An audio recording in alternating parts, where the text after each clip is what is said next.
Bueno, el ministro del Interior se reunió con senadores para discutir de la agenda de probidad y transparencia que impulsó el gobierno. Tras esta reunión vino todo el tema con las boletas que emitió una empresa, Giorgio Martelli, ustedes lo saben, vinculada esta empresa a la lista Soquimich. En CNN Chile vamos a conversar justamente con el senador independiente Pedro Araya, que estuvo en esa reunión. ¿Cómo está, senador? Gracias por acompañarnos. Hola, Mónica. Bien, gracias por la invitación. A ver, lo primero, ¿cómo evalúa usted? Son 4 boletas del año 2012 del ministro del Interior a una empresa, Giorgio Martelli. Giorgio Martelli, recaudador histórico de la concertación, vinculado a Soquimich. Él dice: trabajé con él, pero esto no tiene nada que ver, no hay nada que cuestionarme. ¿Ustedes lo conversaron en la reunión? No se conversó el tema de las boletas que había emitido el ministro Peñalillo, pero en esto hay que decirlo. Sí, ¿lo sorprendió usted el tema? ¿No lo sabía?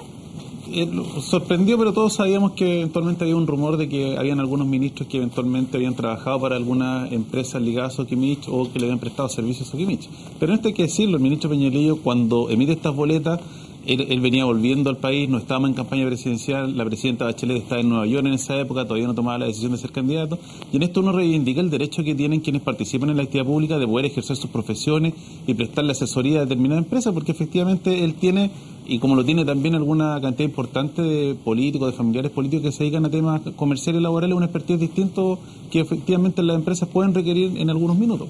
Por lo tanto, ¿usted no le ve desde esa perspectiva nada que complique políticamente la permanencia en su cargo del ministro Peñalillo? O sea, yo la explicación que da el ministro del Interior la entiendo, porque él efectivamente lo que señala es que él es un profesional, no estamos hablando de una persona que no tiene título, que no tiene preparación, era un profesional que venía llegando del extranjero, que tiene una experiencia en la materia y que fue contratado para prestar servicio. Y asimismo le ha señalado que obviamente va a entregar todos los antecedentes a ser requeridos en el Ministerio Público o en el Servicio de Impuesto Interno. Entonces en esto no hay que ser una casa de bruja, porque efectivamente se tiende a confundir boletas que efectivamente pueden estar ligadas a temas políticos con asesorías que prestaron determinadas personas en tiempos que no son de campaña y corresponden a su actividad laboral habitual. ¿Hay alguien que está haciendo una casa de bruja?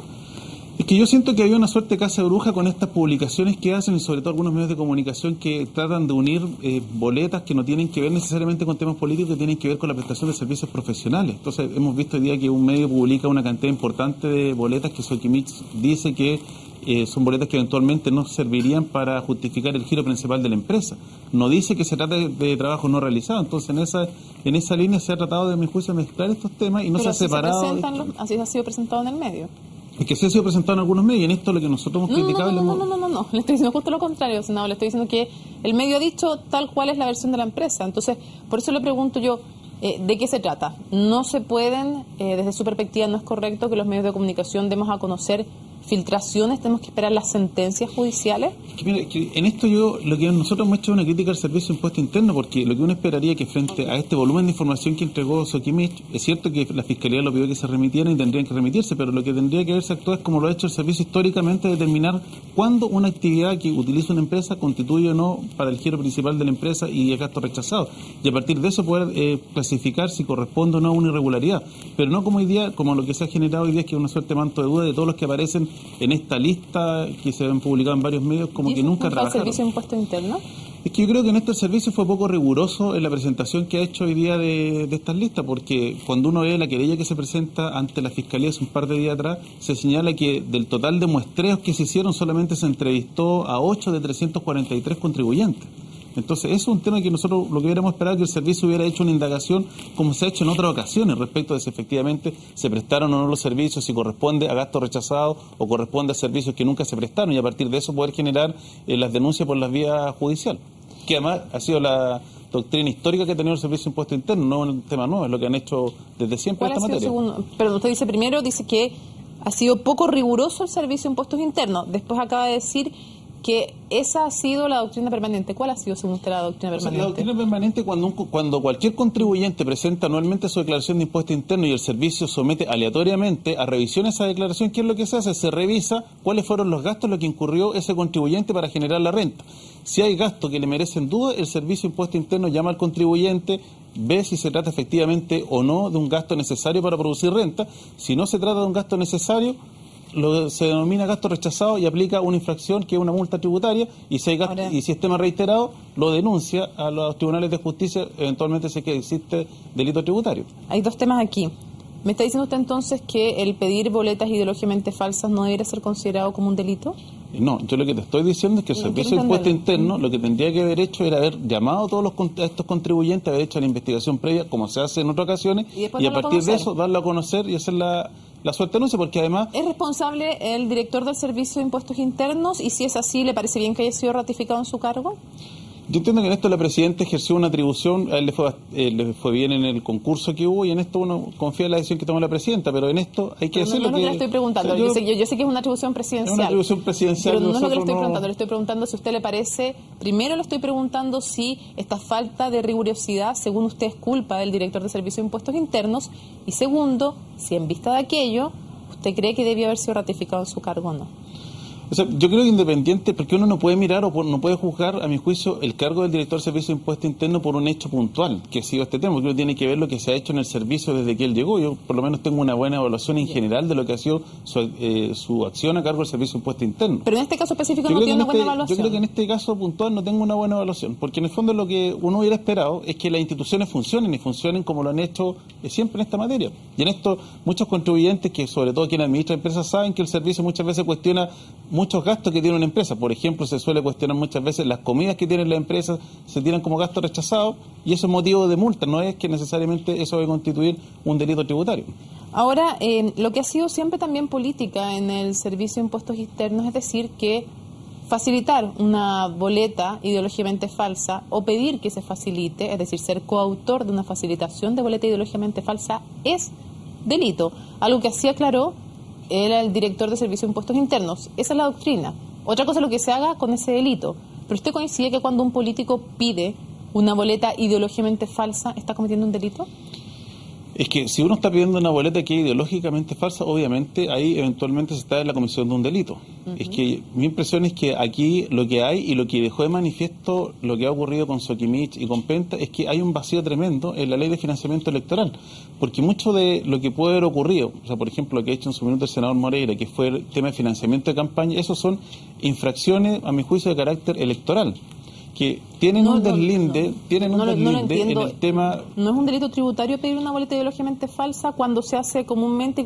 O sea, tú me dices que es delito cuando cualquier contribuyente pide una boleta ideológicamente falsa, pero cuando lo hace un político para campaña no lo es. Lo que pasa es que yo creo que hay que hacer una distinción, porque se trata de servicios que efectivamente se prestaron, porque no, lo que no se cuestiona es si esa empresa podía o no podía pagar ese servicio, que es una cosa distinta. Es que las personas no trabajaron para Penta, las personas no trabajaron para Soquimich, o sea, el servicio no se prestó por lo que se boleteó, por eso se denomina boleta ideológicamente falsa. No se prestó el servicio. Pero lo que ocurre que acá es que hay un punto que yo creo que no es menor, porque aquel emisor de la boleta, y que además por lo demás lo que ha señalado en su minuto los fallos que existen en esta materia de la Corte Suprema, establecen que no necesariamente esa boleta tiene que quedar registrada en la contabilidad de la empresa, porque la empresa puede decir, esta boleta constituye un retiro y me sirve para una contabilidad que yo puedo tener, que no necesariamente la voy a utilizar para rebajar impuestos. Es que el delito tributario se produce en la evasión tributaria cuando se utilizan estas boletas para rebajar impuestos, bueno, pero que es lo que se hizo. En este caso, por eso, como uno no conoce mayormente el detalle de la investigación, ahí eventualmente podría existir delito tributario, que será el juzgado del Tribunal Oral en lo penal que... O sea, ¿cuál es el vacío de la ley electoral? No entiendo todavía, porque cuando uno pide una boleta, sea para financiar una campaña o no... Es que justamente es ese tema. ¿Cuál es el vacío de la ley electoral? Y que es la gran falencia que tiene el sistema de financiamiento electoral, que hoy día se está corrigiendo con un proyecto de ley que ingresó a la Cámara de Diputados en enero, es lo que dice relaciones cómo se reúnen y se controlan los aportes que se reciben en las campañas. Porque hoy día en la práctica, ¿qué es lo que ha ocurrido? Que ha sido un tema que se ha discutido en casi todas las elecciones donde hemos tenido el sistema de financiamiento electoral, que no hay una forma real y eficaz de poder controlar cuál es el gasto real de los candidatos en campaña, y donde además se produce esta suerte de vacío que la ley considera un periodo de propaganda electoral, pero no considera gasto electoral todo lo que se ejecuta con anterioridad a la inscripción de las candidaturas. Senador, pero perdón, ¿hay un vacío en la ley o hay una ley que ciertos políticos decidieron violar? Porque yo veo clarito que hay un límite de gasto y aquí muchas veces se excedió, y se excedió por la vía de violar la ley. Entonces, yo eso no sé si le llamaría vacío. Es que el vacío está dado donde tú no tienes un organismo de control eficaz. Porque pero eso no es vacío, eso es que había una posibilidad fácil de delinquir. O sea, es que yo Porque yo vacío le llamo cuando algo no está claro si se puede hacer o no. Acá está claro. Claro, podemos tener una diferencia. Pero ¿estaba claro o no lo que se podía hacer para financiar las campañas? Estaba claro lo que se podía hacer. Lo que pasa es que tú no tienes el día de hoy con el actual sistema un mecanismo eficaz de control. Es el principal vacío, un concepto mío en el fondo que tiene debilidad. La ley, la debilidad de la ley más que vacío. La ley tiene dos debilidades. La primera es que tú no tienes un organismo que efectivamente fiscalice, porque hoy día lo que hace el CERVEL en la práctica es una mera contabilidad de revisar que le cuadren los números y que la empresa que presta el servicio sea eso. Y el segundo gran vacío es que tú no tienes una sanción eficaz respecto de aquel que infringe la ley, porque es una multa. Pero basado en lo mismo que usted me está diciendo, la revisión del CERVEL no dice nada realmente sobre cómo se financia una campaña, porque solo es una cuadratura de contabilidad, son sus palabras. ¿Se puede asegurar a ojos cerrados, basándose en el CERVEL me revisó, mi campaña es limpia?